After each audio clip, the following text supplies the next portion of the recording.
I only meant to split her firewood. So why did her son look at me like I'd crossed a line no man should? The axe slips once, metal scraping wrong across the grain, and she doesn't stop, just resets her stance like the cold doesn't touch her. I step in before I think, take the handle from her, and the sound changes. Clean, sharp, final. Then I hear boots behind me. Slow, measured. I don't turn right away, because I already know who it is, and I'm not sure what I'm going to say. Tell me, what would you do if you were standing there? Montana Territory, 1887. The road that cut along the Pine Ridge wasn't much more than two worn tracks pressed into the earth by wagons that didn't come through often anymore. It curved along the hillside, then dipped toward a small spread of land most folks passed without thinking twice. Daniel Brooks knew it well enough to stop noticing it. Or at least, he had. That morning carried a sharp kind of cold, the kind that sat in your chest before the sun could burn it off. Frost still clung to the fence posts, and the wind slipped through the broken rails with a thin, steady whistle. Daniel rode slow. No reason to hurry. No one waiting on him at the other end. He was about to pass the place when he heard it. Wood. Struck wrong. A dull, hollow crack followed by the scrape of metal glancing off grain instead of biting through it. He pulled his horse to a stop without thinking. Down below, near the side of the house, a woman stood over a chopping block. She raised the axe again, brought it down. The blade glanced off the log and bit shallow, sticking without splitting. She didn't swear. Didn't pause long. Just shifted her footing, set the log again, and pulled the axe free with a firm, practiced motion. Daniel sat there longer than he meant to. He knew the place, knew the house, the lean of the roof, the way the back gate never quite shut right. But knowing a place wasn't the same as seeing it, or seeing someone in it. The woman lifted the axe again. Her coat hung loose at the shoulders, worn thin at the elbows. A strand of dark hair had come free and clung to her cheek in the wind, but she didn't brush it away.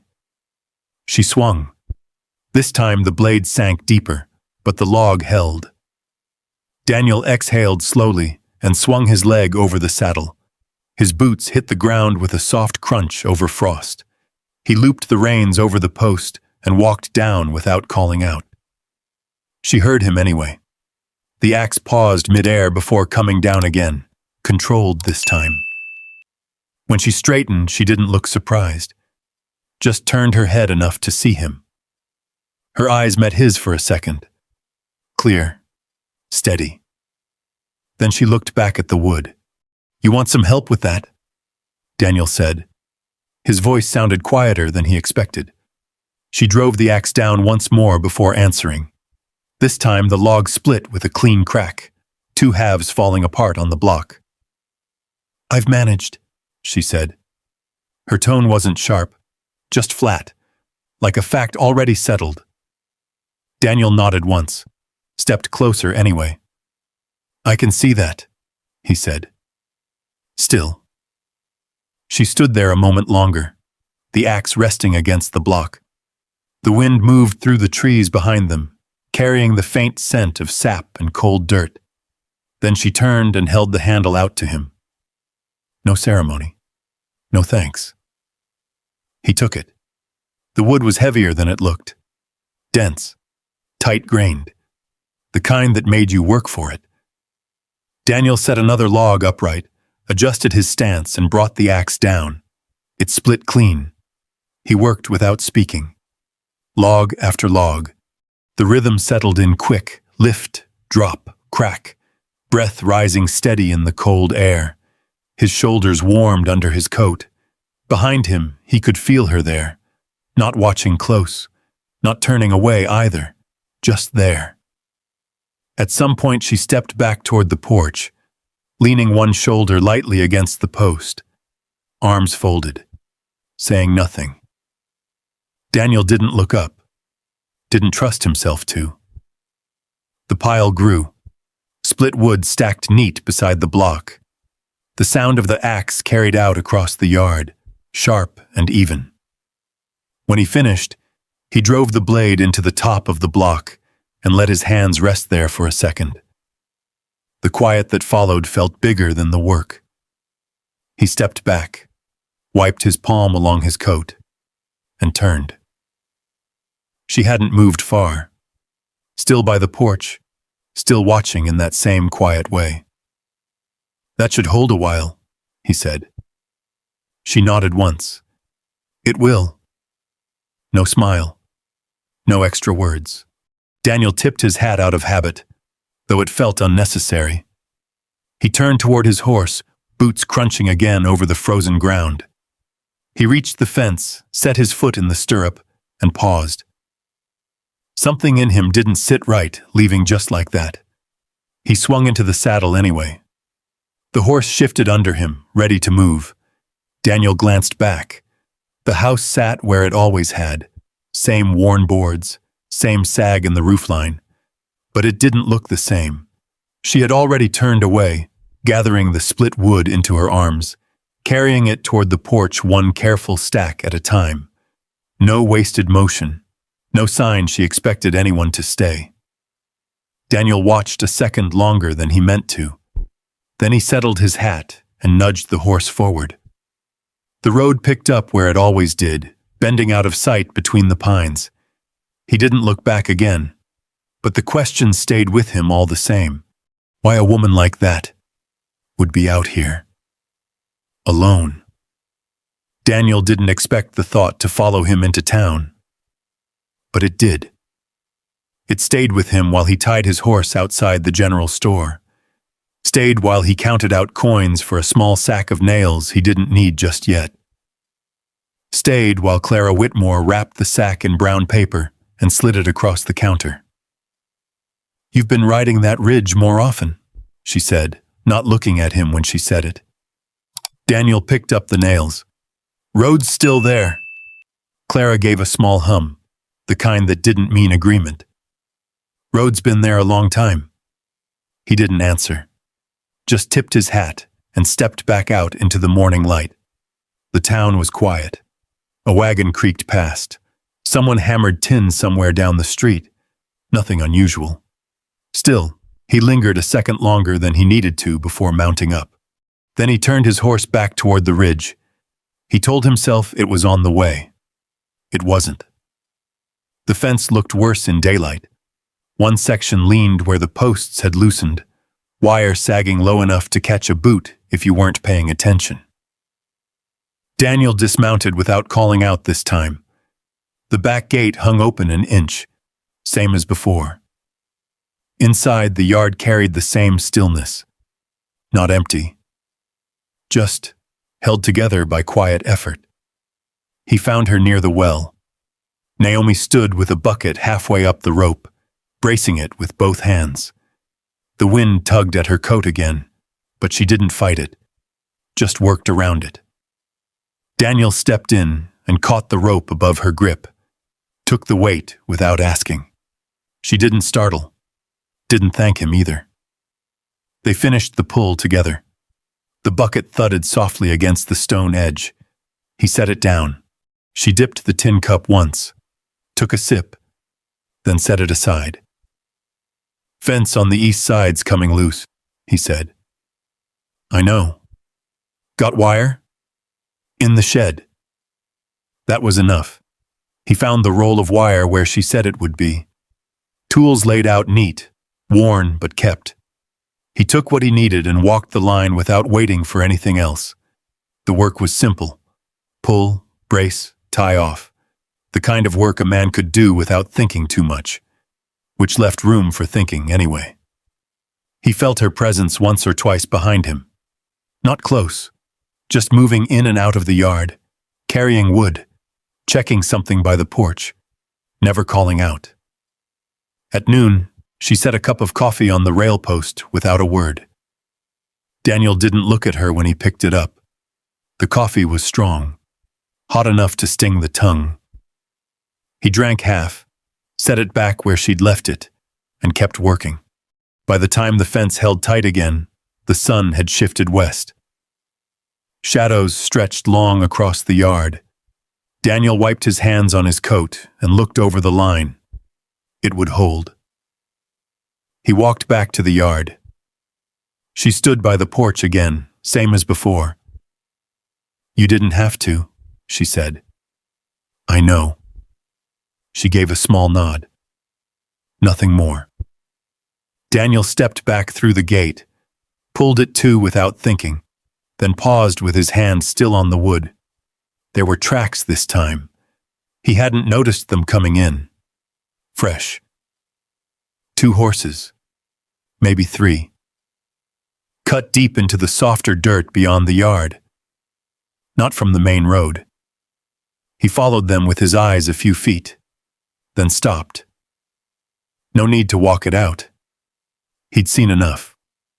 When he looked back, Naomi was watching him, not asking, just waiting. Daniel rested his hand on the gate a second longer, then let it fall. "Someone came through," he said.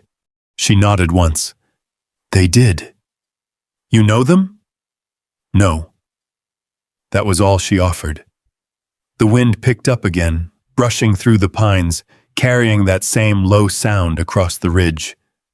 Daniel stood there a moment longer. Then he tipped his hat and turned toward his horse. This time, when he rode off, he didn't tell himself it was on the way. He knew it wasn't, and he knew he'd be back. He came the next day and the day after that, always at the same hour. Late morning, when the frost had lifted, but the wind still carried a bite. He'd ride in quiet, tie his horse to the same leaning post, and walk through the back gate like he belonged there. Naomi never asked why. Some days she was out in the yard, some days she wasn't. Either way, there was always work to be done. A loose hinge, a section of fence, a stack of wood that needed splitting again. Daniel took to it without comment. They spoke little. A word here, a nod there. Coffee left on a rail, half drunk, gone cold by the time either of them remembered it. The place felt different with someone moving through it. Not louder, just steadier. It might have gone on like that longer if not for the horse tied out front one afternoon. Daniel saw it before he reached the gate. Not one he recognized. Dusty, saddle worn but cared for. The kind of horse that had come a long way without stopping much. He slowed his steps. The yard was quiet. Too quiet. Then he heard a voice from inside the house. Low, familiar. Daniel stood there a moment, hand resting on the gate. Then he pushed it open. The door was already ajar. He stepped in without knocking. The room smelled of coffee and wood smoke. Same as always. The table sat in the center, 3 chairs around it. Only this time, all 3 were filled. Eli Carter looked up first. He hadn't changed much. Same broad shoulders, same steady eyes. Just a little more road in him now. A little more distance. Naomi sat across from him, hands folded around a cup. She didn't turn right away. Daniel took his hat off. "Didn't know you were back," he said. Eli leaned back in his chair slightly, studying him. "Got in this morning," he said. His voice carried a calm weight. Not unfriendly. Not warm either. "Didn't know you'd taken up work out here." Daniel set his hat on the edge of the table. "Just helping where I can." Naomi's gaze flicked up then. Brief, measured, then back down to her cup. Eli followed that look, not missing it. "Looks like more than just a passing hand," he said. Daniel didn't answer right away. The room held still around them. The kind of still that made small sounds louder. The tick of cooling metal from the stove. The faint creak of wood settling. Eli leaned forward, resting his arms on the table. "Fence looks better," he said. "Wood's stacked right." Daniel nodded once. "Needed doing." Eli's eyes stayed on him. For who? It wasn't said sharp. That made it worse. Daniel shifted his weight slightly. His fingers brushed the brim of his hat, then stilled. House, he said. Place needs keeping. Eli let that sit between them. Then he gave a small nod, like he'd heard something he meant to remember. Suppose it does. Naomi stood then, quiet as she had been since he walked in. She moved to the stove, lifted the kettle, poured fresh coffee into a third cup without asking. She set it down near Daniel's hand. He didn't touch it. They sat like that a while. 3 people at a table that had held 2 for too long. Eli finally spoke again. You been coming by often? Daniel looked at him. Some. How often is some? Daniel's jaw shifted once, just enough to notice if you were watching close. Whenever there's work. Eli's gaze didn't move. That all it is? There it was. No way around it. Daniel held his eyes, didn't look away. Just helping, he said. The words landed flat. He knew it the second they left his mouth. Eli watched him a moment longer. Then he leaned back again, slow, like he was setting something down without making a sound. All right, he said. Nothing in his voice gave anything away. No challenge. No acceptance either. Just a place to stand. Naomi turned then, setting a piece of bread on the table between them. She didn't look at either man. Eat before it gets cold, she said. They did. The meal went on. Simple. Quiet. The way meals had always been in that house. Only now every small movement carried weight. Daniel reached for the bread, then hesitated half a second before taking it. Eli noticed. He noticed everything. When the plates were cleared, Daniel stepped outside without being asked. The air hit colder than before, the sun already dropping behind the ridge. He walked to the barn and stood there a while, one hand resting against the wood. Inside the house, a lamp flickered on. A few minutes later, another. He didn't turn back, not right away. When he finally did, the window glowed warm against the dark. Naomi's shadow moved once across it, then stilled. Daniel stood there longer than he should have. Then he walked to his horse, untied the reins, and mounted up. He didn't look back this time, but the weight of what he'd said, what he hadn't, rode with him all the way down the ridge. It didn't leave him the next morning, nor the one after. Daniel worked his own place slower than usual. Missed a loose board he would have fixed the first time. Left a gate unlatched until the wind pushed it open on its own. By midday, he was already saddled. The sky hung low, gray pressed thin over the ridge. A storm somewhere far off, not here yet. The kind that made the air feel heavier than it should. When he reached the Carter place, the tracks were fresh again, more than before. He dismounted before the gate, studying the ground. 3 horses, maybe 4. One set deeper than the others. Heavy rider, not just passing through. The gate stood half open. Daniel pushed it the rest of the way and stepped inside. Voices carried from the front of the house. Not raised, not friendly either. He came around the corner and saw them. 2 men stood near the porch, dust coats, travel-worn. One leaned easy against the railing like he owned it. The other stood straighter, holding a folded paper in one hand. Naomi stood at the base of the steps. Eli was beside her. Neither moved when Daniel stepped into view. The man with the paper glanced over first, looked Daniel up and down once, quick and measuring, then back to Naomi. "We're not asking again," he said. "It's a fair offer." Naomi didn't reach for the paper. "I've told you already," she said. "This land's not for sale." The man smiled, but it didn't carry much warmth. "Everything's for sale," he said. "Just a matter of how long folks want to hold out." Eli shifted his stance slightly, not stepping forward, not stepping back. Daniel walked closer, stopping a few feet off to the side, not in front of them, not behind, just there. The second man noticed him now. His eyes flicked between Daniel and Eli, weighing something. "Friend of yours?" he asked. Eli didn't answer. Daniel didn't either. The silence stretched a second longer than comfortable. Then the man with the paper folded it once more, slow.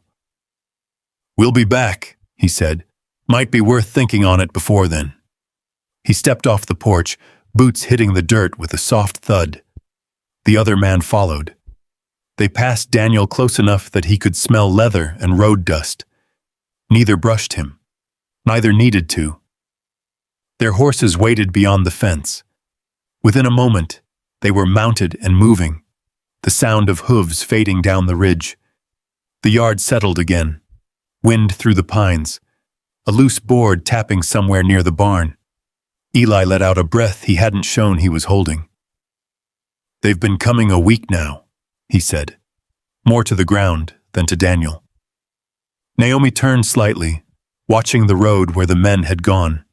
Her face gave nothing away. "They'll keep coming," she said. Daniel nodded once. He didn't ask what they wanted. He already knew land. Always came down to that. Eli looked at him then. Not hard. Not soft either. "You planning on being here every time they do?" he asked. Daniel met his eyes. "I don't plan that far ahead." Eli held the look a second longer, then gave a small nod, like he'd heard enough. "All right." No more questions. Naomi turned toward the house, took 2 steps, then stopped. "Fence won't hold that corner much longer," she said, without looking back. Daniel glanced toward it. "I'll fix it." "I know," she said. That was all. The rest of the afternoon passed in work. No one spoke more than they had to. Daniel set new posts where the ground had gone soft, drove them deeper than before, wired them tight. Eli worked the other side, steady and sure. They didn't get in each other's way. Didn't need to. Once their hands reached the same stretch of wire at the same time, both paused. Then Eli let go first. "Go ahead," he said. Daniel finished the tie. By the time the light started to fade, the fence stood straighter than it had in years. They stepped back from it together. Eli wiped his hands on his coat, then looked out toward the ridge. "Used to come down here with my father," he said. "Check this line every spring." Daniel didn't answer. Eli glanced at him. "He always said a fence tells you what a man's willing to hold on to." Daniel rested his hand on the post, feeling the grain under his palm. "What did he say about fixing it?" he asked. Eli's mouth moved just slightly, not quite a smile. "Said, if you don't fix what matters when it breaks, you lose it twice." They stood there a moment longer. Then Eli turned away first, heading back toward the house. Daniel stayed by the fence. The wind picked up again, stronger this time, bending the tops of the pines. When he finally walked back, Naomi was on the porch, a cup of coffee in her hands. She didn't offer it. Didn't need to. He sat in the chair beside the door without asking. The two of them faced the ridge in silence. Inside, Eli moved around, the sound of boots on wood, a drawer opening, closing. No one spoke. No one had to. And for the first time since that morning at the table, nothing felt like it needed explaining. The days settled into something quieter after that. Not easier, just clearer. Daniel didn't come every day now, but when he didn't look for an excuse. He tied his horse to the same post, walked through the same gate, and found whatever needed doing without asking. Eli was there more often than not. Sometimes they worked side by side. Sometimes they stayed out of each other's way. There were still long stretches of silence, but they didn't carry the same weight anymore. They held. One afternoon, rain moved in low and slow across the ridge. The kind that didn't fall hard, just steady, soaking the ground until it gave under your boots.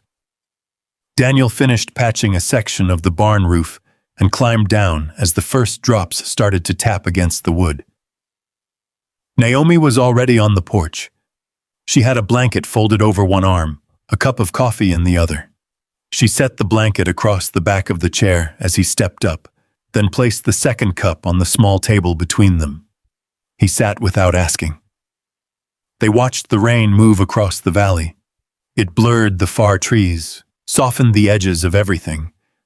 Naomi held her cup in both hands, not drinking it, just holding it. "Been 4 years," she said. Daniel didn't turn.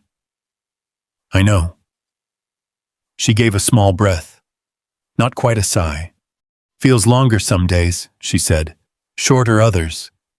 The rain picked up a little, tapping steady against the roof above them. "I got used to doing things myself," she went on. "Had to."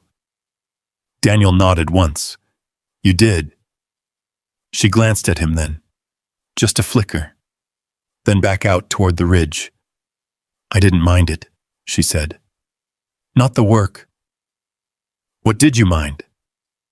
She didn't answer right away. A drop slipped off the edge of the roof and hit the step below with a soft, hollow sound. "The quiet," she said finally. Daniel shifted slightly in his chair. Not closer, just enough to be there. "It gets loud," she added, almost to herself, "when there's nothing to break it." He understood that, didn't say so. They sat like that a while longer. The rain steady now, the air cooler, carrying the scent of wet earth and pine. Naomi set her cup down. "Daniel." He looked at her then. She didn't meet his eyes at first, just watched her hands for a second, fingers resting against the worn wood of the armrest. Then she lifted her gaze. There was no hesitation in it. "If I'd met you sooner," she said, quiet but clear. The words didn't hang. They settled. Daniel didn't answer right away. He looked at her the way a man looks when he's been turning something over in his head for too long, and finally stops trying to shape it into anything else. "You met me when you did," he said. She gave a small, almost smile, not quite reaching her eyes, but close. "That's one way to see it." He leaned forward, setting his own cup down beside hers. The space between them wasn't much. 2 feet, maybe less. It had always been there. He crossed it without thinking about it. Just stood in front of her, one hand resting lightly on the back of the chair. She didn't move away. Didn't step forward either. Just stayed. The rain filled the quiet around them. Daniel reached for her hand. Not sudden, not unsure, just steady. She let him take it. Her fingers were warm, stronger than he'd expected the first time he'd seen her at the block. They stood there like that for a second that felt longer than it was. Then he leaned in. The kiss was gentle, careful, like something that had taken its time getting there and wasn't in a hurry to be anything else. Naomi didn't hesitate. She met him where he was. No pull, no pause. Just, sure. When they stepped back, the rain had softened again, the valley opening just enough to show the line of the ridge beyond. Neither of them spoke. There wasn't anything to fix with words. From down the path, a horse moved into view. Eli. He slowed as he came up the yard, taking in the porch, the two of them. The distance that wasn't quite distance anymore. He didn't stop right away. Just rode past the gate, then circled once before dismounting. He tied his horse, took a moment with the reins, then walked up toward the porch. Daniel stepped back half a pace. Not away, just enough. Eli reached the steps and paused there. His eyes moved from one to the other, not sharp, not soft, just taking it in. Then he gave a small nod. "Rain held off longer than I thought," he said. Naomi picked up her cup again.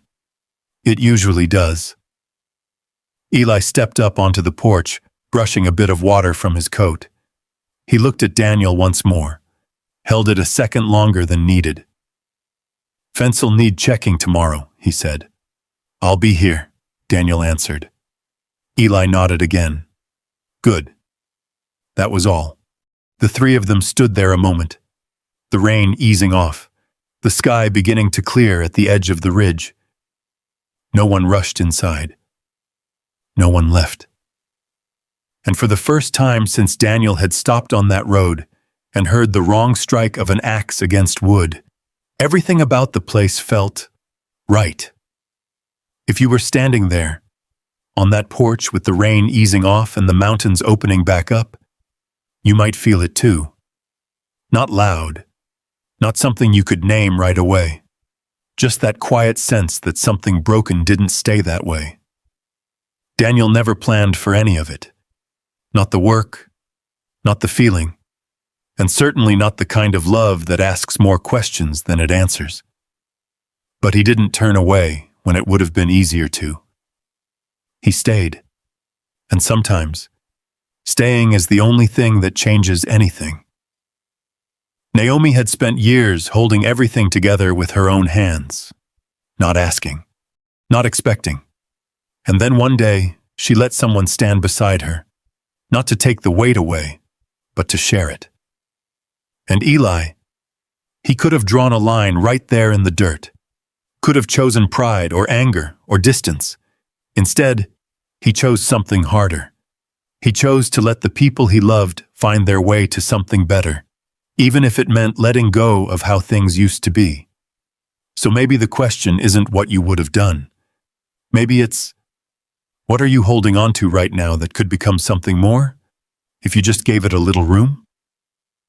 If this story stayed with you, I'd like to hear where you're listening from tonight. And if you find yourself coming back for stories like this, the quiet ones, the ones that feel a little closer to home, there are more waiting for you here. Until next time.